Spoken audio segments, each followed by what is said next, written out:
अभी सभी मंत्रियों के साथ बैठक होगी और उसके बाद फिर विभिन्न वर्ग के लोगों से भी चर्चा होगी और हमने सुझाव मांगा पूरे राज्य भर से लोगों से। आपके कोई सुझाव हो तो वो दीजिए, तो वो भी सुझाव आ रहे हैं।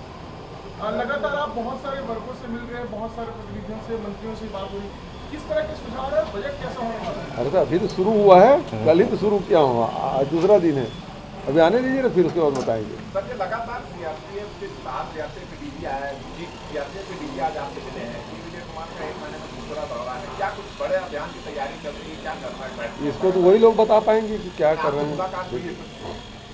वो तो अभी जो महेश्वरी जी आए थे, आज उनकी पोस्टिंग अभी हुई है, तो आज पहली बार आए थे मुलाकात कालाम करने। कल भाजपा का जागरूकता अभियान है सीए को लेकर, सीए के समर्थन शक्ति प्रदर्शन करने की तैयारी है उसके जरिए। भाजपा को तो ये पहले बताना चाहिए कि उसके प्रधानमंत्री जी झूठ बोल रहे हैं कि उनके गृह मंत्री जी झूठ बोल रहे हैं। दोनों में से कौन देश को गुमराह कर रहे हैं, ये पहले बता लें, उसके बाद फिर आगे बात करेंगे। सर, मंत्रियों के दौरे धान खरीदी को लेकर के कल से आपने निर्देश दिए कि मंत्री जाएं, धान खरीदी में जो प्रावधान है कैसे चल रहा है कल से दौरे?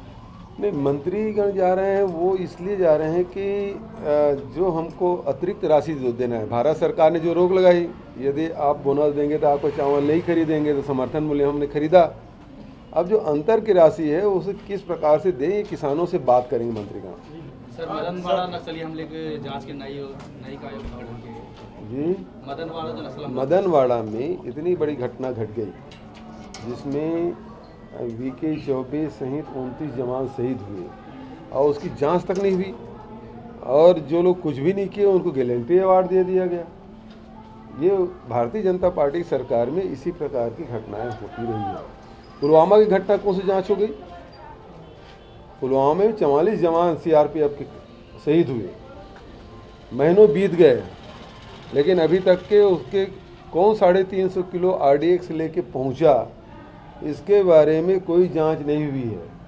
और यही पता चल रहा है कि जो पकड़ा गया डीएसपी देवेंद्र, वो उस समय पुलवामा में ही पदस्थ थे और अभी तक के उन पे अपराध तक, देशद्रोह का अपराध भी दर्ज नहीं हुआ है। इसको तो देश को बताना चाहिए कि हमारे जवान जो शहीद हुए हैं वो आरडीएक्स लेके पहुँचे, वो कौन थे। और फिर ये भी उसी समय पकड़ा गया जब प्रधानमंत्री और गृह मंत्री के बीच में मतांतर चल रहा है। सीएए में कुछ कर रहे हैं, एनआरसी में कुछ कर रहे हैं, एनपीआर में कुछ कर रहे हैं, प्रधानमंत्री और गृह मंत्री के बयान अलग अलग हैं। ऐसे समय में उनका पकड़ा जाना, देवेंद्र का पकड़ा जाना, और फिर उसको तत्काल एनआईए भी गृह मंत्रालय का अधीन है और पुलिस भी, जम्मू कश्मीर की पुलिस भी गृह मंत्रालय के अधीन है। ऐसे में अपने पुलिस पर विश्वास नहीं करना, ये तो पुलिस के मनोबल को न केवल हतोत्साहित कर रहा है, बल्कि सवाल भी खड़ा हो रहा है कि आखिर इसको आनन फानन में एनआईए को क्यों सौंपा गया है? क्या राज है जिसको छुपाना चाहते हैं?